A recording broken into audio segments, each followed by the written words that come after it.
આજે હું ફરી લઈને આવ્યો છું તમારા માટે એક નવી જ રેસીપી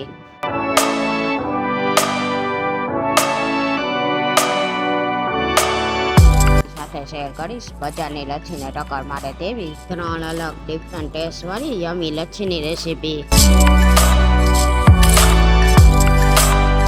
ઘરમાં બધાને ભાવે તેવા ટેસ્ટ પ્રમાણે યમી લચ્છીને ટિપ્સ અને ટ્રિક્સ સાથે બનાવશું, જેથી બહાર જેવી જામેલી ચોસલા પડે તેવી બનશે.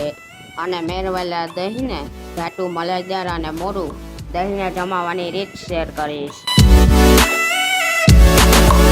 તો ચલો 3 અલગ ટેસ્ટ સાથે બજારને ટક્કર મારે તેવી લચ્છી બનાવવાનું ચાલુ કરીએ. બીજી આવી એકદમ યુનિક રેસીપી જોવા માટે વાયડી મોમ્સ કિચનને સબસ્ક્રાઈબ કરો અને બેલ આઇકન જરૂરથી દબાવજો આવા નવા રેસીપી વિડીયો જોવા માટે. બજાર જેવી 3 ડિફરન્ટ ટેસ્ટી સાથે યમી લચ્છી બનાવવા માટે અમે અહીંયા 2 લીટર જેટલું દૂધ લીધું છે. લચ્છી બનાવવા માટે હંમેશા વધારે ફેટવાળા દૂધનો જ ઉપયોગ કરવો, જેથી દહીંમાં મેળવણ એડ કરી રેડી થઈને મેળવેલું દહીં જાડું અને મોરું બનશે. તો હવે હાઈ ગેસની ફ્લેમ પર દૂધમાં એક બોઇલ આવવા દેવાનો છે.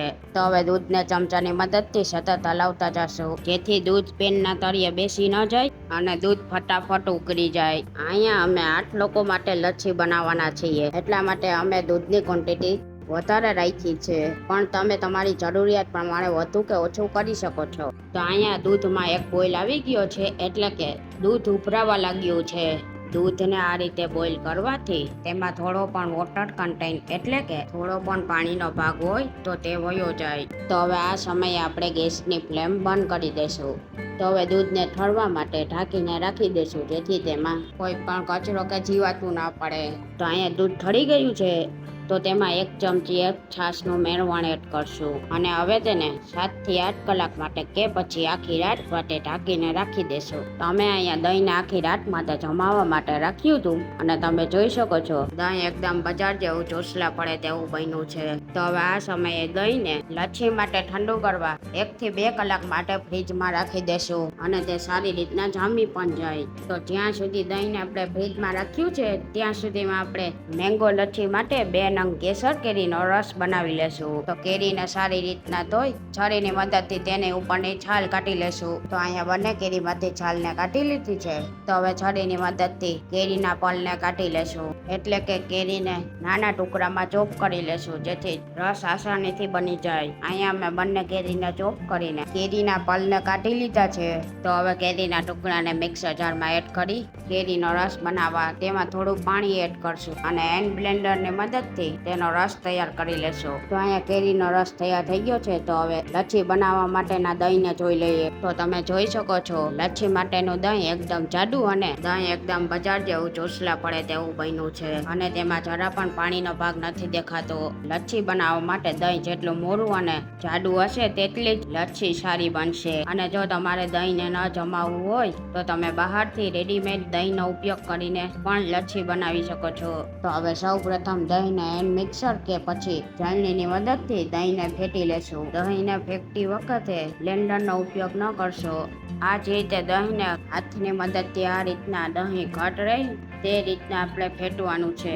હવે તેમાં અડધો કપ દળેલી ખાંડ એડ કરી મિક્સ કરી લેશું. ખાંડને તમે તમારા ટેસ્ટ પ્રમાણે વધુ કે ઓછું કરી શકો છો. તો હવે 3 અલગ ટેસ્ટ સાથે લચ્છી બનાવવાના છે, એટલા માટે એક તપેલીમાં દહીં કાઢી લેશું, જેથી કરીને આપણે 3 અલગ ફ્લેવર એડ કરી શકીએ. તો હવે આ જ રીતે બીજી તપેલીમાં પણ દહીંને અલગ કાઢી લેશું. તો હવે મેંગો લચ્છી ફ્લેવર દેવા માટે એક દહીંમાં કેરીનો રસ એડ કરી દેશું અને તેને સારી રીતના મિક્સ કરી લેશું. તો અહીંયા લચ્છીનો મેંગો ફ્લેવર રેડી છે. તો હવે બીજા દહીંમાં લચ્છીના બીજા ફ્લેવર માટે 1 કપ કેસર પિસ્તા સિરપ એડ કરશું અને તેને સારી રીતના મિક્સ કરી લેશું. તો અહીંયા આપણે 2 લચ્છીના ફ્લેવર રેડી છે. એક લચ્છીને આપણે પ્લેન રાખીશું. તો હવે લચ્છીને એસેમ્બલ કરવા અમે અહીંયા પ્લાસ્ટિકનો ગ્લાસ લીધો છે. તો હવે સૌથી પહેલા તેમાં કેસર પિસ્તા લચ્છી એડ કરશું. પ્લાસ્ટિકના ગ્લાસમાં લચ્છીને એડ કરવાથી લચ્છી ખૂબ જ સારી રીતના જામી જશે. તો હવે કેસર પિસ્તા લચ્છી એડ કર્યા બાદ પ્લેન લચ્છીને એડ કરી દેશું અને લાસ્ટમાં મેંગો લચ્છી એડ કરી બીજા ગ્લાસને એસેમ્બલ કરી લેશું.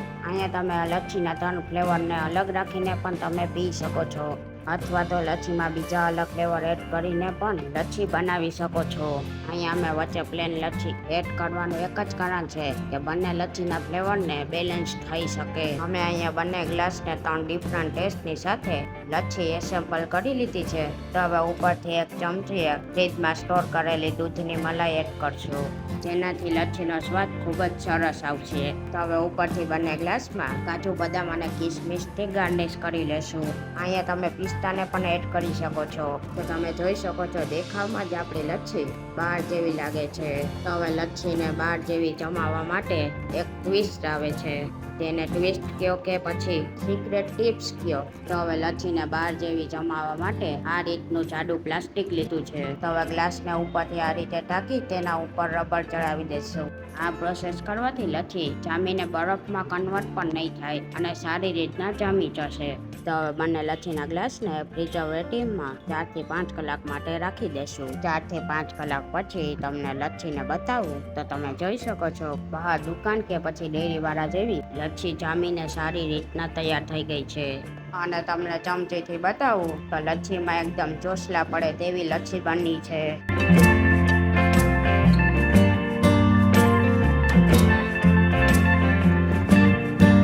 તો 3 ડિફરન્ટ ટેસ્ટ સાથે યમી લચ્છી બનાવવાની છે ને એકદમ સિમ્પલ રીત. તમે એકવાર લચ્છીને આ રીતે બનાવીને ઘરે જરૂરથી ટ્રાય કરજો.